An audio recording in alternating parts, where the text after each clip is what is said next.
Hi everyone, welcome to today's video. I'm excited to dive into the fascinating piece of literary analysis by Trudier Harris, Cracking the Mirror of History, Reshaping Identity African American Drama. In this work, Harris explores how African American playwrights use their craft to challenge dominant historical narratives and reclaim their identity through drama. If you're interested in how history, culture, and identity intersect on a stage, then this video is for you. Let's get started. In Cracking the Mirror of History, Reshaping Identity African American Drama, Harris explores how African American playwrights engage with history to challenge dominant narratives and shape African American identity. Harris emphasized that these dramatists crack the mirror of history by revisiting and rewriting historical events, allowing African Americans to reclaim their own narratives and now, let's see what the dominant narratives were that African American playwrights sought to challenge. They are the historical and cultural stories shaped largely by white Eurocentric perspectives. These narratives often marginalized, distorted, or erased the experiences of African Americans, reinforcing system of racial oppressions.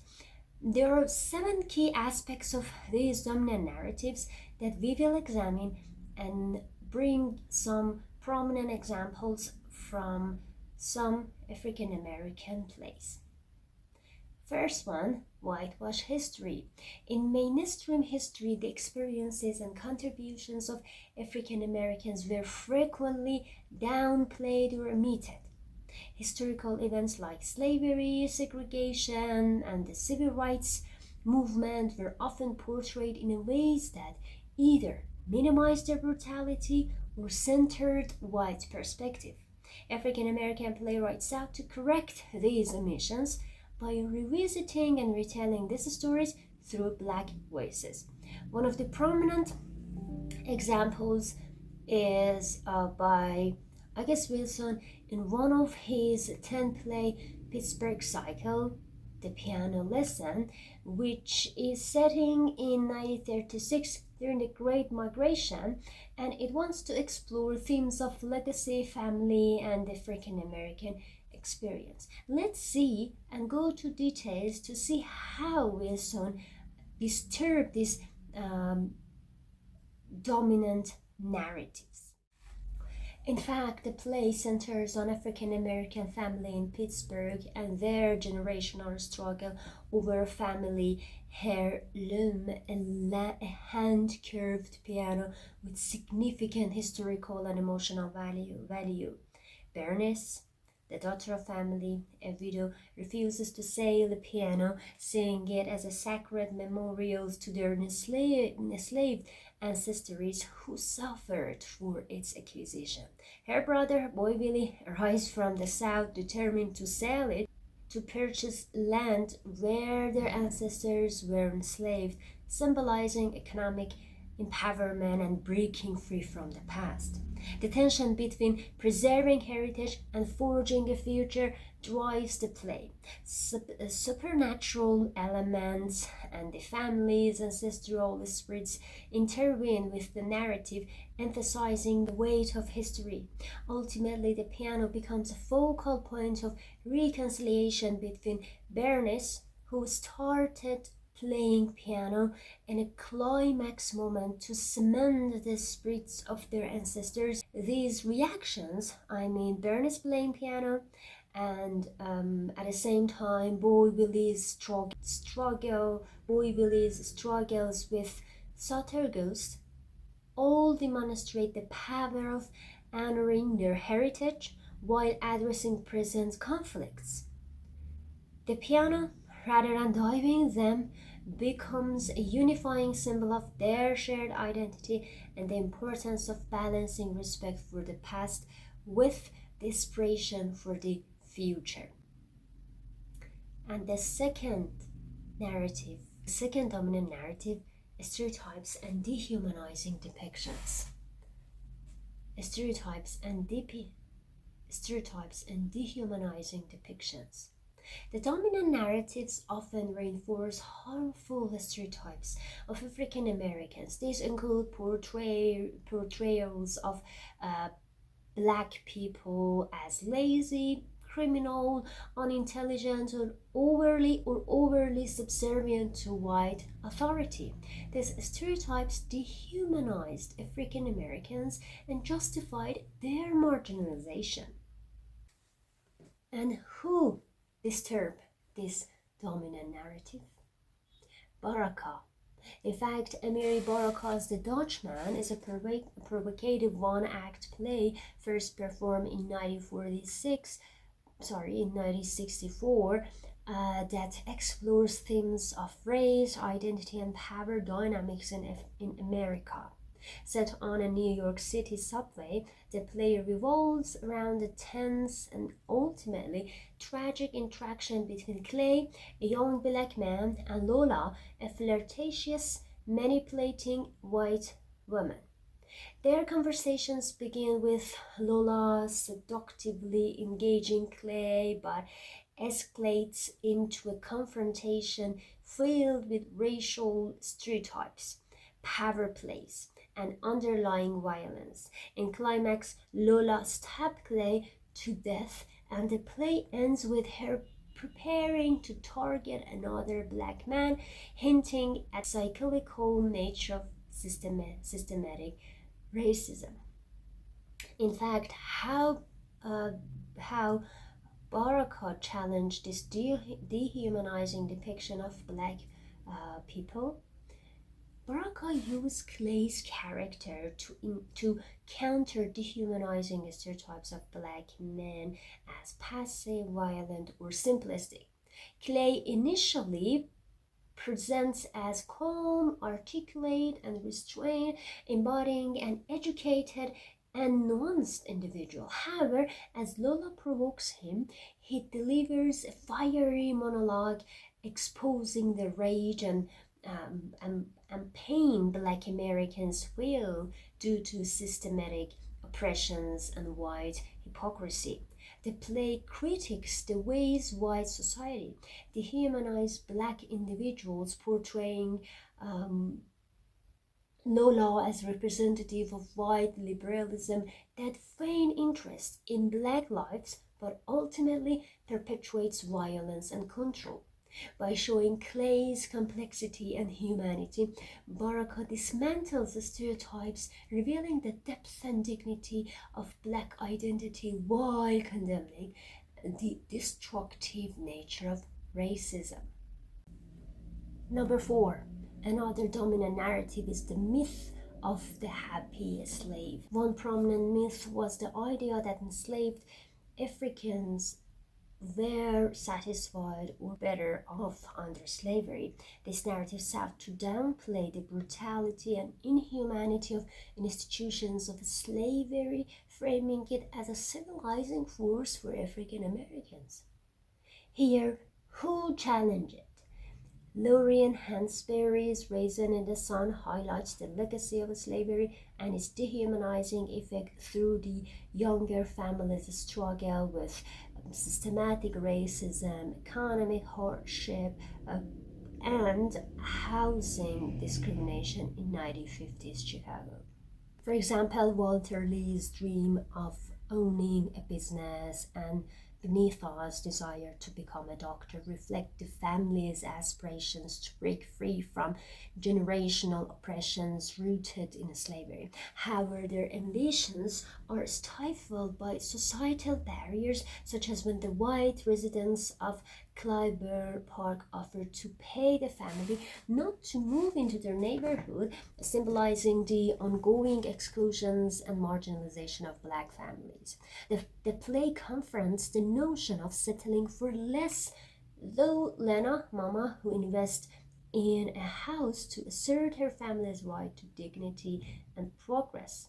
This act defies the expectation that Black Americans should accept inferior opportunities and limited aspirations, affirming their right to dream and thrive despite systematic oppression.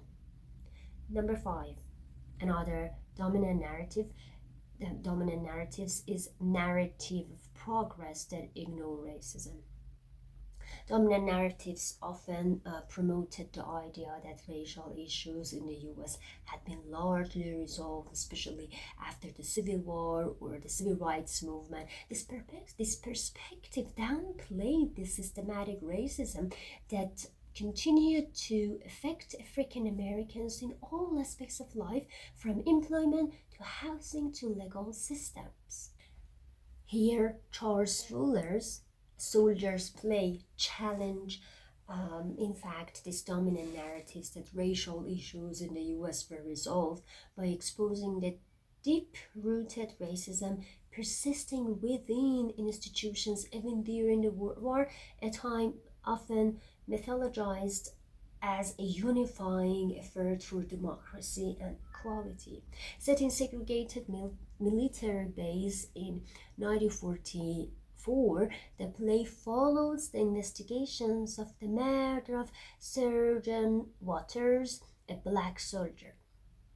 The plot reveals that Waters himself internalized white supremacist ideals, looking down on other black soldiers he deemed too ignorant, while striving for acceptance within a racist system.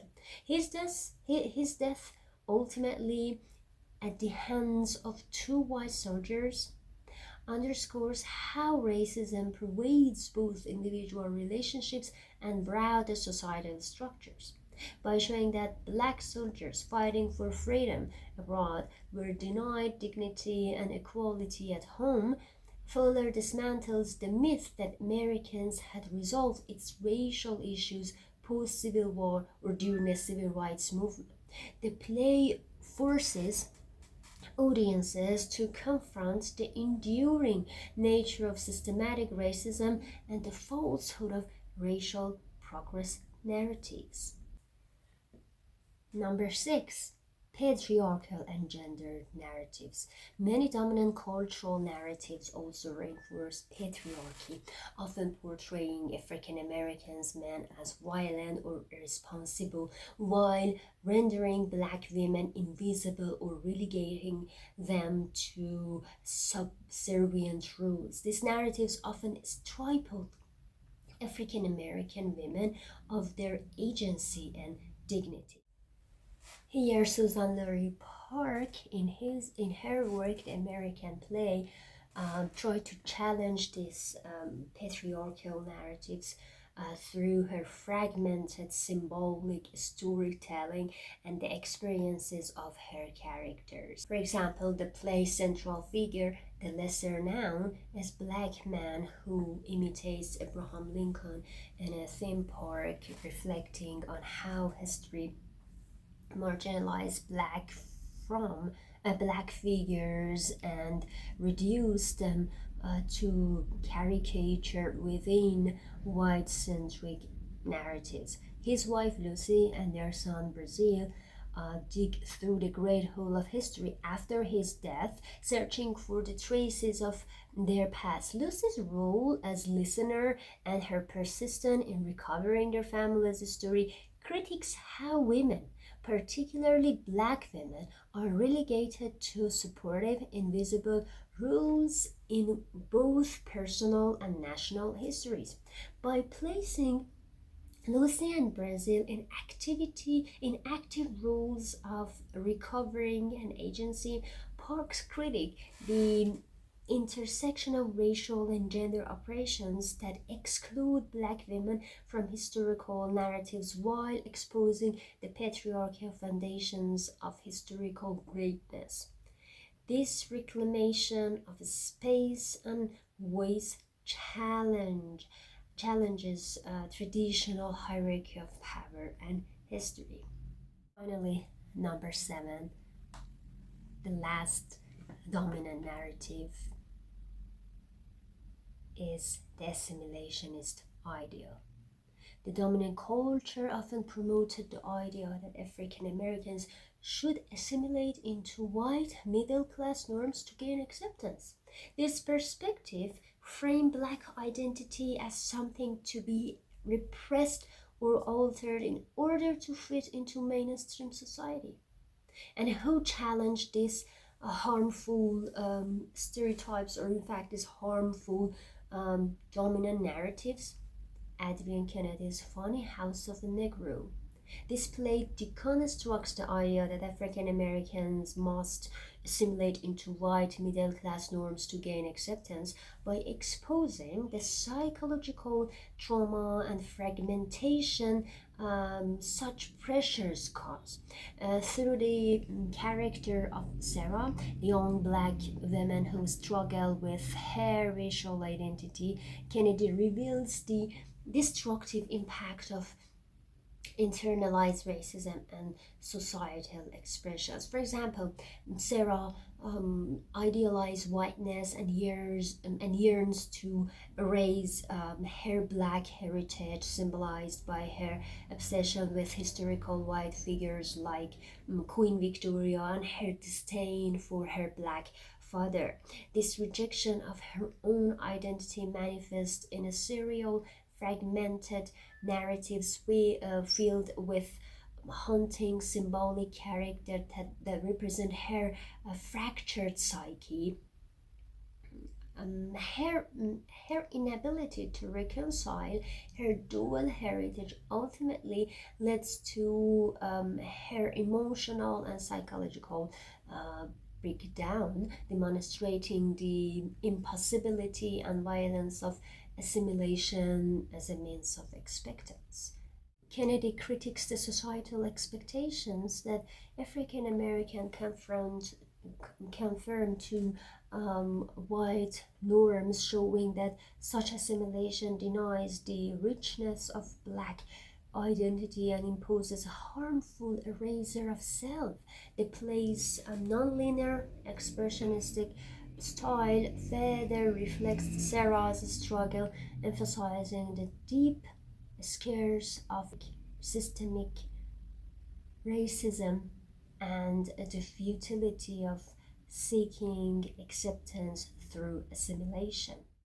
In a nutshell, many African Americans, through revisiting and rewriting history, try to dismantle and disturb all of those dominant narratives and many false ideas and stereotypes about African Americans.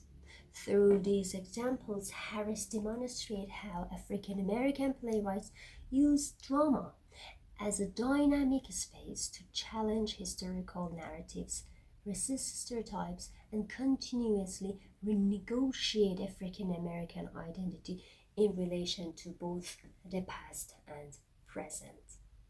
Thanks for joining us. For next video, please follow us.